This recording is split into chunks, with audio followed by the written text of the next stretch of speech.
പ്രഭാത വന്ദനങ്ങൾ. സങ്കീർത്തനങ്ങൾ 32:9 ഇങ്ങനെ എഴുതിയിരിക്കുന്നു: നിങ്ങൾ ബുദ്ധിയില്ലാത്ത കുതിരയെയും കോവർ കഴുതയെയും പോലെ ആകരുത്. അവയുടെ ചമയങ്ങളായ കടിഞ്ഞാനും മുഖപ്പട്ടയും കൊണ്ട് അവയെ അടക്കി വരുന്നു, അല്ലെങ്കിൽ അവ നിനക്ക് സ്വാധീനമാകുകയില്ല.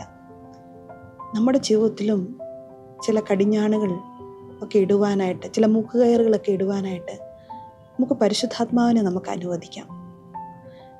റോമർ 8:5 പറയുന്നുണ്ട്, ആത്മസ്വഭാവമുള്ളവൻ ആത്മാവിനുള്ളത് ചിന്തിക്കുന്നു. അതായത് പരിശുദ്ധാത്മാവിനാൽ പ്രേരണകൾക്കനുസരിച്ച് ജീവിക്കുമ്പോൾ, TPT ബൈബിളിൽ ഇങ്ങനെ എഴുതിയിരിക്കുന്ന പരിശുദ്ധാത്മാവിൻ്റെ ഇമ്പൾസസിനനുസരിച്ച് ജീവിക്കുമ്പോൾ ചില ആത്മീയ യാഥാർത്ഥ്യങ്ങളെ പിന്തുടരുവാൻ അത് സഹായിക്കുമെന്ന്. അതെ, പരിശുദ്ധാത്മാവിൻ്റെ പ്രേരണകൾക്കനുസരിച്ച് ജീവിക്കുമ്പോൾ നമ്മുടെ ജീവിതത്തിൽ, ആത്മീയ ജീവിതത്തിൽ വളരെ ഫ്രൂട്ട്ഫുൾ ആയിട്ടുള്ളൊരു ലൈഫ് പിന്തുടരുവാനായിട്ട് പരിശുദ്ധാത്മാവ് നമ്മളെ സഹായിക്കും.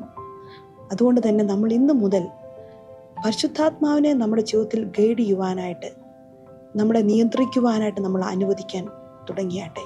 അപ്പോൾ നമ്മുടെ ജീവിതത്തിൻ്റെ എല്ലാ ഏരിയാസിലും, നമ്മുടെ ജീവിതത്തിലെ തോട്ട്സിലാകട്ടെ, വേർഡ്സിലാകട്ടെ, നമ്മുടെ പ്രവൃത്തിയിലാകട്ടെ, എല്ലാത്തിലും ഒരു നിയന്ത്രണം കൊണ്ടുവരുവാനായിട്ട് പരിശുദ്ധാത്മാവ് നമ്മളെ സഹായിക്കും.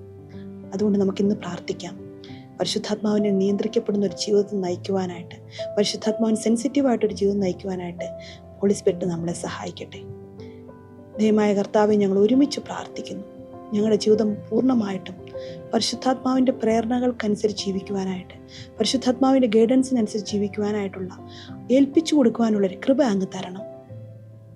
ഞങ്ങളുടെ ജീവിതം അങ്ങനെ ഫ്രൂട്ട്ഫുൾ ആകട്ടെ, ഞങ്ങളുടെ ആത്മീയ ജീവിതം വർദ്ധിച്ചു വളരുന്നതാകട്ടെ എന്ന് പ്രാർത്ഥിക്കുന്നു. കർത്താവെ, ഞങ്ങളങ്ങേ സ്നേഹിക്കുന്നു, ഞങ്ങളങ്ങേ ആരാധിക്കുന്നു. എല്ലാ മാനവും മഹത്വവും എൻ്റെ യേശുവിൻ്റെ നാമത്തിൽ. ആമേൻ.